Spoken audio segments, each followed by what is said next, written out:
अस्सलाम वालेकुम। हैप्पी किसान पाकिस्तान तो खुश आमदीद। तो जी दोस्तों, मकई के हवाले नाल वीडियो लैके तुहाडी खिदमत च हाज़र हाँ जी।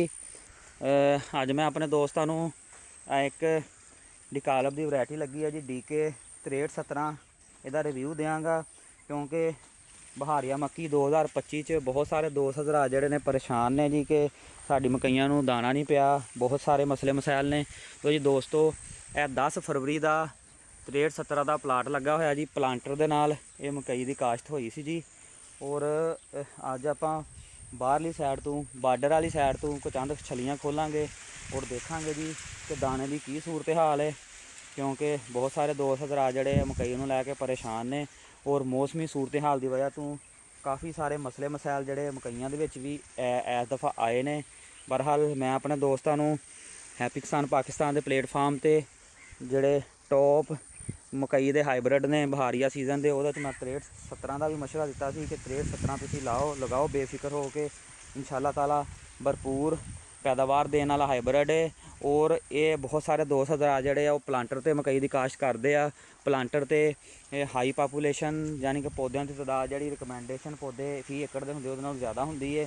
और 6317 एक वाहद वैरायटी है जी हाई पापूलेशन से भी बहुत ही ज़बरदस्त पैदावार देती है। लो जी आ एक सार 5 छलियां खोलियां ने और तुहानूं मैं दिखावांगा।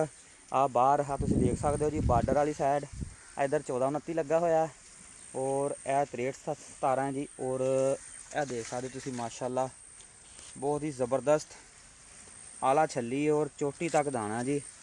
6317 की परफॉर्मेंस 2025 दे विच बहुत ही ज़बरदस्त है और बहुत ज़्यादा पैदावार दे विच सब सरप्राइज़ जिहड़ा है वो 6317 देगा।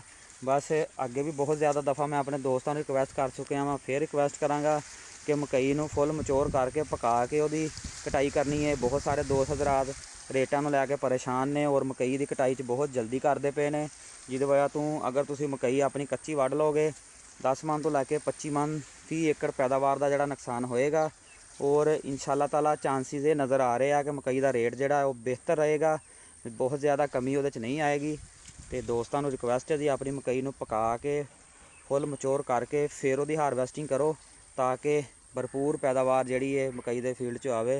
तो जी दोस्तों, 6317 के हवाले नाल एक वीडियो सी, अच्छी लगे लाइक तो शेयर कर देना। और मैं वीडियो के एंड ते अपने दोस्तों को रिक्वेस्ट कराँगा जिहड़े दोस्तों ने हजे तक हैप्पी किसान पाकिस्तान सबसक्राइब नहीं किया, वो हैप्पी किसान पाकिस्तान सबसक्राइब कर लो, बैल आइकन दबा लो, ताकि मुख्तलिफ फसलों के हवाले नाल और मुख्तलिफ फसलों के रेटां के हवाले नाल वीडियोज़ जिहड़ियां हैप्पी किसान पाकिस्तान ते अपलोड होंदियां ने तुहानूं बर वक्त देखने को मिलदियां रहन।